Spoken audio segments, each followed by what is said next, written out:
ठीक है।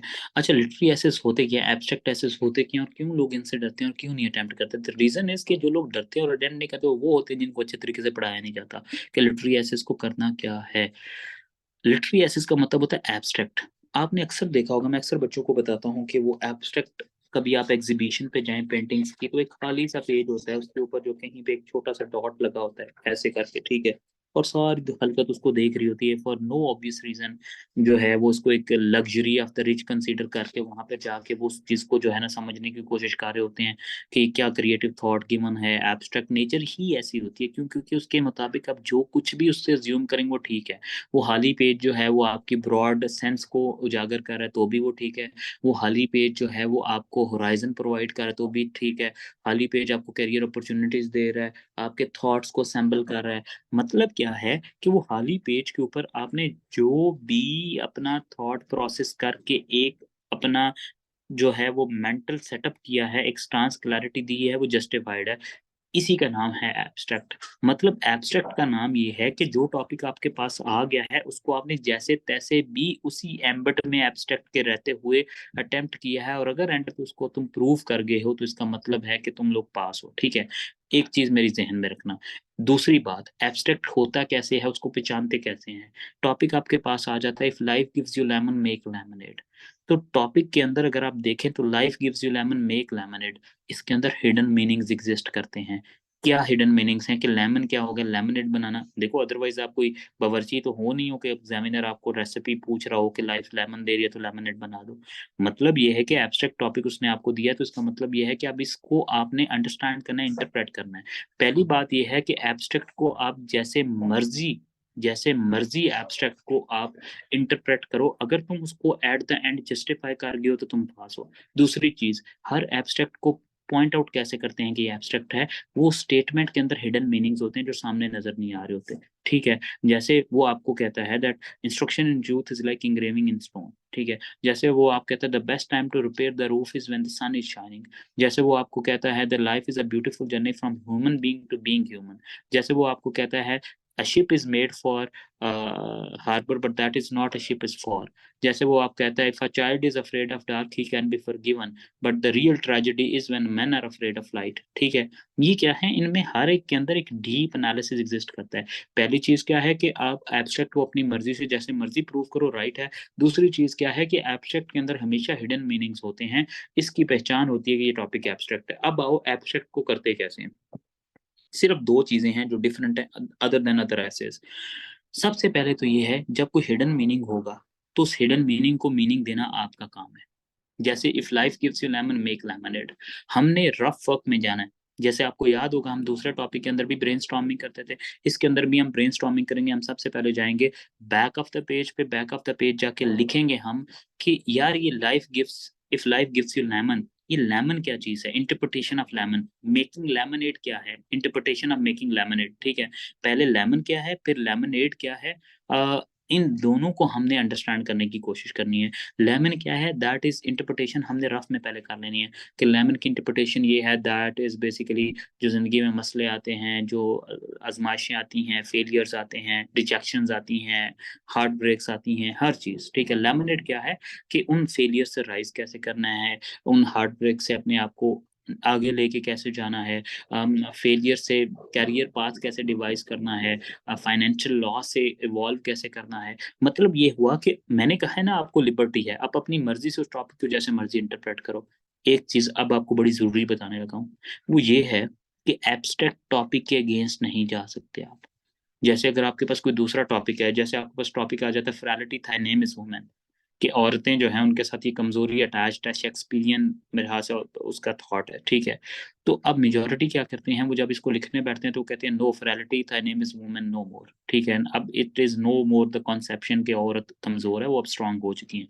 अब आपने क्या किया, टॉपिक की नेचर के अगेंस्ट जाकर उसको जस्टिफाई कर दिया, आप पास हो जाओगे। एब्स्ट्रैक्ट की टॉपिक की नेचर के अगेंस्ट नहीं जा सकते। अगर वो आपको कह रहे if life gives you lemon make lemonade, आप ये नहीं कहेंगे if life gives you lemon don't make lemonade. आप कभी भी एब्स्ट्रैक्ट के नेचर के अगेंस्ट नहीं जा सकते, उसी एम्बिट के एब्स्ट्रैक्ट के अंदर रहते हो, जैसे मर्जी उसको जस्टिफाई करो, यानी इंटरप्रिटेशन जो दे के, जो मर्जी दे के जो है, boys will be boys in abstract topic, मैं आपको अभी इसका भी बता देता हूँ, जो मर्जी उसकी कंसेप्शन दे के आप उसको जस्टिफाई कर सकते हो। लेकिन क्यों मैंने कहा है कि आप टॉपिक की नेचर के अगेंस्ट नहीं जा सकते, वो अल्लाह के बंदो, उसने आपसे ऑलरेडी एक ट्विस्टेड थॉट दिया है ताकि आप उसके ऊपर कंस्ट्रक्ट कर सकें अपने थॉट्स को और वो आपकी कॉम्प्रिहेंशन स्किल्स को जान सके। बजाय ये कि आप उसकी कॉम्प्रिहेंशन स्किल्स को जाने, आपने उसको और ट्विस्ट करके एब्स्ट्रैक्ट को फर्दर एब्स्ट्रैक्ट कर दिया। ये काम नहीं करना, ठीक है। अब आओ, हमने आउटलाइन बनाने से पहले रफ वर्क में जो हिडन मीनिंग्स हैं, लेमन क्या है, लेमनेड क्या है, इंटरप्रिटेशन दे ली। अब आपका काम तकरीबन स्मूथ हो गया। अब बाकी आउटलाइन वही बनेगी जैसे दूसरी आउटलाइन बनती हैं। कैसे? सबसे पहले आप एक स्ट्रांस क्लैरिटी दोगे, स्ट्रांस क्लैरिटी देते वही जो हिडन मीनिंग्स दिए हैं ना लेमन को और लेमनेड को, आप कहोगे फॉर इंस्टेंस इसके ऊपर स्ट्रांस क्लैरिटी दोगे, आप कहोगे that life is full of rejections, comma, failures and disappointments. The one who always struggle with them and rise with courage, dedication and commitment would suffice into the realm of life। ठीक है, आपने stance clarity दे दी। अब stance clarity देने के बाद जो number 2 है, number 2, अच्छा एक और अच्छी बात है मुझे याद आ गई है, जो अदर देन एब्स्ट्रैक्ट ऐसे हमने किए थे जहाँ पे हमने स्टांस क्लैरिटी दी थी, और नंबर 2 पे मैंने आपको कहा था डेफिनेशन डिस्क्रिप्शन नहीं देनी।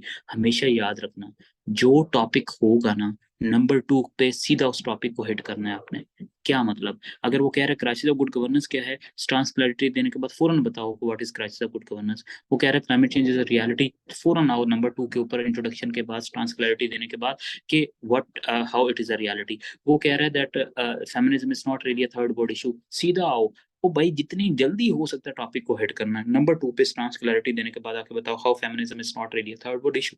वो कह रहा है AI has done more harm then good, फौरन आओ इंट्रोडक्शन देने के बाद। इंट्रोडक्शन और स्टांस क्लैरिटी सेम ही चीजें होती हैं, लेकिन आप स्टांस क्लैरिटी की चूंकि हेडिंग नहीं देते, आप इंट्रोडक्शन के नीचे 3-4 लाइनें लिखते हो। इंट्रोडक्शन तो नीचे आओ, फौरन आके बताओ how AI has done more harm then good. फिर वो कह रहा है AI is eating up the future of third world, सीधा नीचे आओ how AI is eating up the future of third world. यानी कि ये जो इंट्रोडक्शन की हेडिंग है ये वाली, इसके बाद नंबर 2 जो है ये सीधा टॉपिक को हिट करना है। इसके दाएं बाएं शाएं हुए तो उठ के घर चले जाना, पेपर ना देना, ठीक है। अच्छा, उसके बाद आप बाजू coming back to abstract. Abstract में इंटरप्रिटेशन दे दी, हिडन मीनिंग को इलिसिडेट कर दिया, स्टांस क्लैरिटी दे दी। अब वो जो तुमने इंटरप्रिटेशन दी है ना, अब यहाँ पर राइट आफ्टर इंट्रोडक्शन वो दिखना है, इंटरप्रिटेशन ऑफ या manifestation of lemon, interpretation of lemonade. अब ये इसलिए क्योंकि भाई अगर तुम एग्जामिनर को ये नहीं बता पाओगे कि तुमने इंटरप्रिटेशन दी क्या है उन हिडन मीनिंग्स को, तो जब तुम पूरी आउटलाइन कंस्ट्रक्ट कर रहे होगे तो एग्जामिनर आपके दिमाग में तो नहीं घुस के बैठा हुआ, उसे तो एविडेंस चाहिए। तो इसलिए तुमने जो इंटरप्रिटेशन वहां पे याद की थी, दी थी, उसको फौरन जो है ना अपने इंट्रोडक्शन में स्टांस क्लैरिटी के बाद दे दो, दे दिया। उसके बाद सारी की सारी आउटलाइन वही बनेगी जिस तरह आउटलाइन आपके नॉर्मल ऐसे की बनती थी। कुछ चीजें एडिशनली ऐड करवा रहा हूँ, वो इसलिए क्योंकि आप एब्स्ट्रैक्ट टॉपिक जब हिडन होता है, इसके ऊपर कंटेंट इतना ज्यादा ना हो तो बड़ा मुश्किल हो जाता है लिखना। इसलिए जब भी इसकी आउटलाइन बनाओ तो 2 से 3 चीजों को माइंड में याद रखना, ठीक है। सबसे पहले ये कि एब्स्ट्रैक्ट में जितने WH क्वेश्चन रेज कर सकते करो, कि what are lemons, why to make lemonade, या how not complying with lemonade would effect your life, ठीक है। इस तरह करके, जैसे वो कह रहा है कि the best time to repair the roof is when the sun is shining, तो आप इंटरप्रिटेशन दे दो, उसके अंदर आप इंटरप्रिटेशन दोगे कि best time to repair the roof is when sun is shining, के प्रोएक्टिवली कोई काम करो, ठीक है। Connotation of sun is shining क्या है कि व्हेन थिंग्स आर पीसफुल तो तब स्टेप लो, ठीक है। तो आप नीचे आकर बताओगे कि प्रोएक्टिव होने का फायदा क्या है, और अगर proactive, what would be the impacts of it, how if you're not protective would impact your life, what could be the solution or step to be proactive, ठीक है। तो आपने WH क्वेश्चन को मैक्सिमम इस्तेमाल करना है।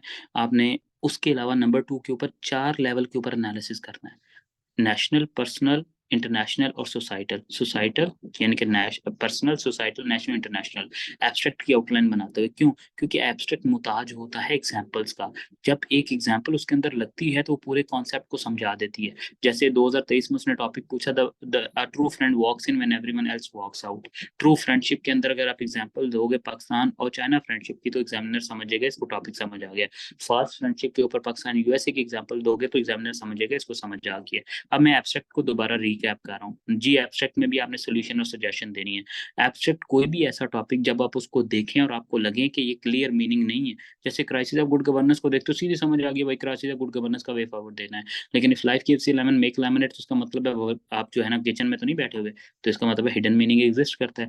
हिडन मीनिंग होगा तो एब्स्ट्रैक्ट है, एब्स्ट्रैक्ट होगा तो सीधे सबसे पहले जाके ब्रेनस्टॉर्मिंग करो। ब्रेनस्टॉर्मिंग करते हुए उसकी इंटरप्रिटेशन दो, की टर्म्स की इंटरप्रिटेशन अपनी मर्जी से जैसे देनी है दे लो, लेकिन टॉपिक की नेचर के अगेंस्ट 180 शिफ्ट नहीं मारनी। नीचे आओ, स्टांस क्लैरिटी दो, स्टांस क्लैरिटी देने के बाद इंट्रोडक्शन बनाते हुए उसके ऊपर दोबारा से मेंशन करो उन सारी इंटरप्रिटेशन को जो तुमने दी है, क्योंकि एग्जामिनर इसी तरह इसको समझ जाएगा, ठीक है। उसके नीचे आओ और फिर आके जो है WH क्वेश्चन का इस्तेमाल करते हुए personal, societal, national, international level पे एग्जाम्पलीफाई करो and you would be all good. अब आ जाओ आगे बॉयज विल बी बॉयज के ऊपर। लास्ट आउटलाइन बनाता हूँ, उसके बाद हम क्लास एंड करते हैं। अब देखो, हमारे एक टीचर थे क्लास के अंदर, उन्होंने ये समझा कि बॉयज विल बी बॉयज जो है, उन्होंने बच्चों को पढ़ा दिया कि बॉयज विल बी बॉयज का मतलब है कि एनीथिंग दैट यू डू, यानी कि दुनिया में जितनी भी अचीवमेंट्स हैं सारी की सारी बॉयज ने की हुई है, सारा क्रेडिट हो जाता है।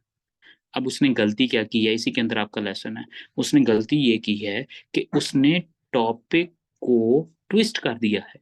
हालांकि बॉयज बॉयज जो कॉनोटेशन है इसकी, वो ये है कि जो negative masculinity, toxic masculinity attached है बॉयज के साथ, इसने दुनिया में बड़े काम खराब किए हैं, ठीक है। असल इंटरप्रिटेशन तो इसकी ये थी, लेकिन अगर आप इसकी इंटरप्रिटेशन ये करके बैठ गए और आपने टॉपिक को ट्विस्ट कर दिया अपनी मर्जी के मुताबिक, क्योंकि ये आपका अपना एब्स्ट्रैक्ट घर का टॉपिक है, और आपने ये कह दिया कि जी इसका मतलब तो ये है कि बॉयज दुनिया में जितनी भी साइंटिफिक डिस्कवरीज हैं, इकोनॉमिक एवोल्यूशन है, सारी उन्होंने की, तो आपने एक बेड़ा गर्क कर दिया अपना, उसी एम्बिट में रह के इंटरप्रेट करना है। बॉयज विल बी बॉयज, सबसे पहले स्टांस क्लैरिटी दोगे, क्या दे सकते हो आप? कहोगे boys will be boys is a negative toxic masculinity attached with the gender male, which has its own repercussion in the form of gender stereotypical clashes and voids. It needs to be curtailed by striking gender equality.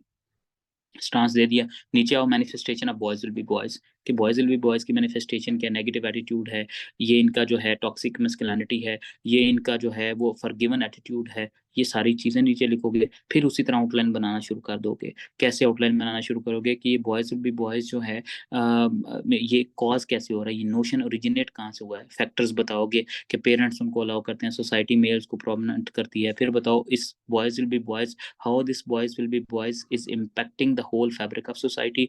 WH question use करो। फिर उसके बाद आओ solution दो, जो आप पूछ रहे थे कि how this boys will be boys notion can be counter to strike gender equality in the society, और कंक्लूजन दे दो, काम खत्म। ठीक हो गया? अच्छा जी, ये अब आपको कंसेप्शन इसकी समझ आ गई है, ठीक है।